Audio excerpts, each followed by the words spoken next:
And 72% of the time the market goes up. And the answer came to me. And that's when I developed my chart. The answer came to me is because, just like Caterpillar, when they pull their money out, you get out.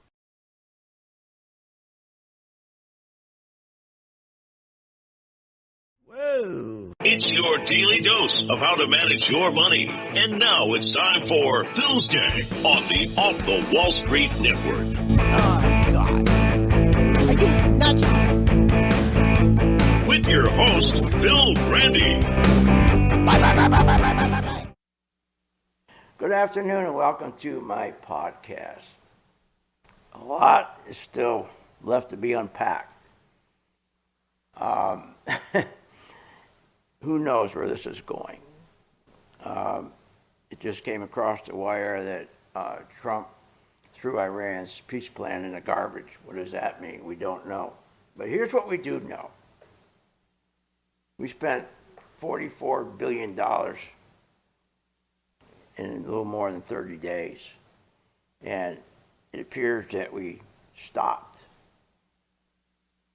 I think we should have kept going as you negotiate, but that's not my thing. So this 2-week extension there we got so giddy about, they're saying, well, it's good because it stabilizes the economy. Oil dropped to $95. I think it's even lower now. Why don't you check it for me, Willie? I think it's lower. Markets had a huge short covering rally. That's the big thing you got to remember. 95.21 right now. It's a short covering rally. It's not like a rally that you get when the institutions, the big boys, come in and take money out of the bond market and out of their 10-year treasuries and shift it into the into the stock market. So that's a big difference. So even though we got this rally, it's a short covering rally. There's not new money coming in. And that's what most people misunderstand. So if you only had, again, like I said yesterday as an analogy, if only 10 people in the world traded stocks and all 10 shorted the stocks, but it was going to go down, and they were wrong, they got trapped, now they buy their stocks back with the same money. Well, once they bought all their stocks back after selling it, there's no more money. So the market can't go anywhere. That's what a short covering rally is. And we've had 3 failures in the last 2 years. So 3 times we had short covering rallies and they all failed. Why? Because you've got to get the institutional money out of the safety net of investment grade bonds and 10-year treasuries back into the stock market. They're not moving that money. And we'll know soon, okay, if this rally, this short covering rally, will part of it turn into a key reversal. And simply a key reversal, if you take yesterday when the market dropped, you measure today, and the market's going up and down, today what has to happen to get a key reversal, we have to take out yesterday's low, and when you take out yesterday's low, you got to see a surge in volume, and it has to be, again, a big surge in volume, and it has to be led, okay, by our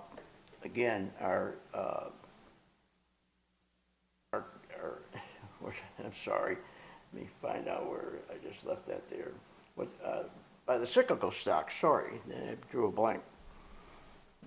And if the cyclical stocks don't lead, then the rally goes away. So you got to get today, as we're trading until 4 o'clock, sometime during 4 o'clock, we got to take out yesterday's low. We have to see a big surge and of cyclicals. If we don't get those 2 things, that's it. It won't work. So that's what's going on right now. So everybody's excited because of the economic impact that this war is now at a close. Okay, first of all, it removes all the risk of the global oil shock. That's gone. Reduces the war premium in oil. That's a big deal. Erases inflation pressures tied to fuel and shipping of it. And oil prices fell back. It was heading towards $140.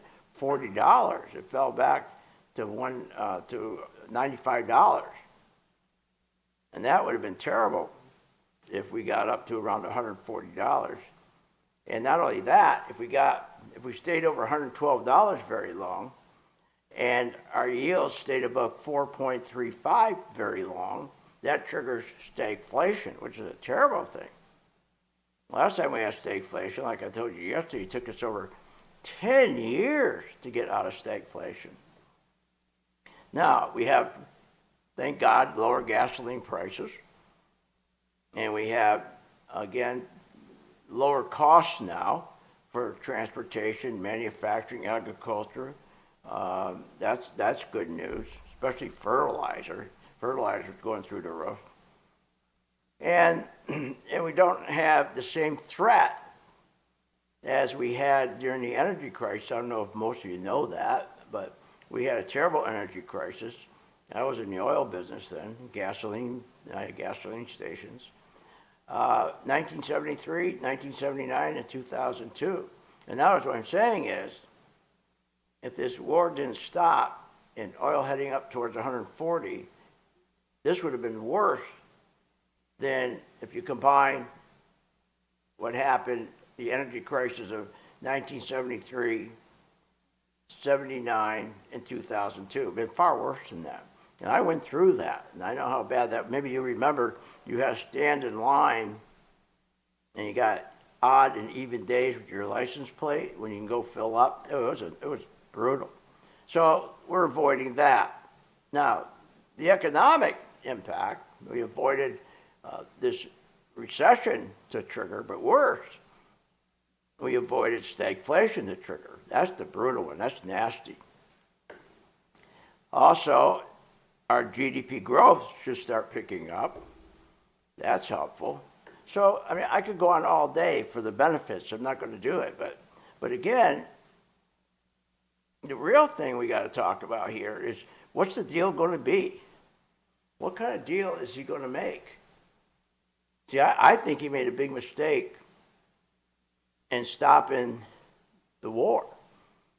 You know, and I was stunned he did that. And I think he made the mistake. He knows that now.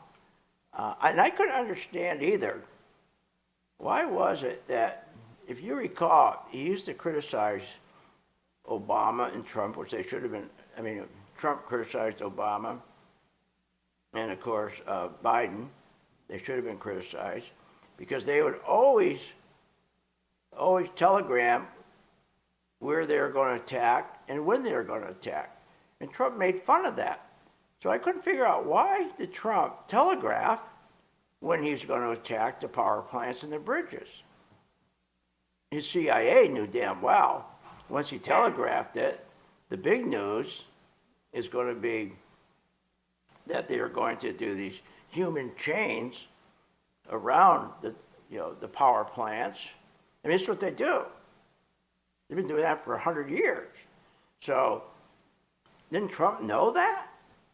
When he announced, hey, I'm going to take down all the bridges and I'm going to take down all the power plants, didn't he know? Wasn't he advised by the CIA? Wait, if you do that, if we tell them in advance there's going to be human chains around these plants and so forth, you'd be killing a lot of innocent people. It'll be a war crime. So I'm thinking, well, maybe he did that on purpose, so he wouldn't have to attack. And maybe what he was doing is buying time, because maybe he doesn't feel comfortable. They know where all the enriched uranium is. Now, we know the 2 weeks that he gave them, they're going to be moving that uranium all over the place. But maybe he thought that he doesn't feel confidence that they nailed down, the CIA, where all that uranium is. And that maybe he thinks during this 2-week period they can catch them moving it. I don't know. But let's talk about what kind of deal is he going to make? I mean, now he's not going to make the same deal as Obama, I don't believe. I hope not. Obama transferred 1.7 billion to Iran in 2016 to buy a promise. He said, look, you will make our deal. I'll give you your money if you keep the promise.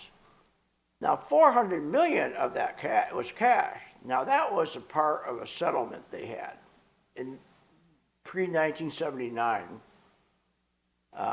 They ordered Iran for the United States $400 million worth of weapons.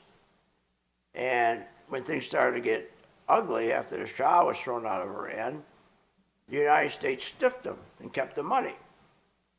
So the interest kept growing while it was in court, 1.3 billion by time. and so that was just the interest. So that's where the numbers come from. 1.7 billion, but that's what he paid them. 400 million, though, was really their cash. People don't talk about that because they paid the United States for the weapons and then they stiffed them. So, and as I say, the accumulated interest of 1.3 billion. So that's the deal Obama made. Now, of course, 2 weeks later, 2 years later, I think it was, 2019, they didn't keep their promise. Who would ever think that they're going to keep any promise? They don't do that. I don't see why Trump would think that. And what really upset a lot of people this morning, I'll talk for, I don't know about people, I'll talk for me, myself. When Pete Hegseth made an announcement, Trump showed mercy. That really made me upset. Because did they show mercy when they killed 2,753 of our people at the World Trade Center? 184 people at the Pentagon? Was that showing mercy? How about in Pennsylvania in that field? The plane crashed, 40 people. Was that merciful? How about when they beheaded Daniel Pearl from the Wall Street Journal or New York Times? James Foley, they beheaded him. And Stephen Stoloff, they beheaded him. Pete Cassie, they beheaded him. Mueller, they beheaded him. Was that mercy? I don't know. I don't know what's going on. You know, I'm in finance, but I can tell you, I don't like what's going on in this deal. We should have kept at it. We were committed. We were paying a fortune. People have died. And by the way, mercy? Did these people show mercy when they killed 44,000 people, their own people, who were in the streets rioting? 44,000? Was that mercy too? Give me a break. So I don't know what deal he's going to make. But if he makes a deal where he says to Iran, we'll let you keep your uranium, but promise us, and put it in writing, that you only can use it for electricity, for power plants. And if you sign an agreement with that, then again, you can keep, remember, they're not going to change the regime, so nothing's changed. We still have a bunch of nut jobs running that place. So he's going to sign an agreement with these people who are just animals that, okay, I promise that we're not going to use that uranium. I mean, if he does that and says, well, we'll agree that we'll have the UN come in and do inspections every 6 months. Come on. I hope that doesn't happen. So let's finish up what's going on in the market, because that's what I'm good at. I'm not good at politics. Now, here we are again, another short covering rally. And people are jumping in left and right today chasing this market. I told them not to chase the first one. I told them not to chase the second one. I was right on both. And here we are, the third one now. Here we go again. So they're chasing this market like crazy. Well, none of these markets, these what they call short covering rallies, never hold, because you don't have institutional money coming in. So what has to happen today? You've got to identify, are we going to have a key reversal in the short covering rally, which means you take yesterday's low, today during the trading day, it's got to come down and take out yesterday's low. And when it takes out yesterday's low, we got to see a surge in volume, and it's got to be led again by cyclical stocks. If that doesn't happen, it's over. And it's not going to happen. So once everybody finishes covering their short positions, this is what this is. Remember, these are retail people. This is not institutional money in there. These are retail people who got caught shorting, and then they turn around now and they're buying their stock back.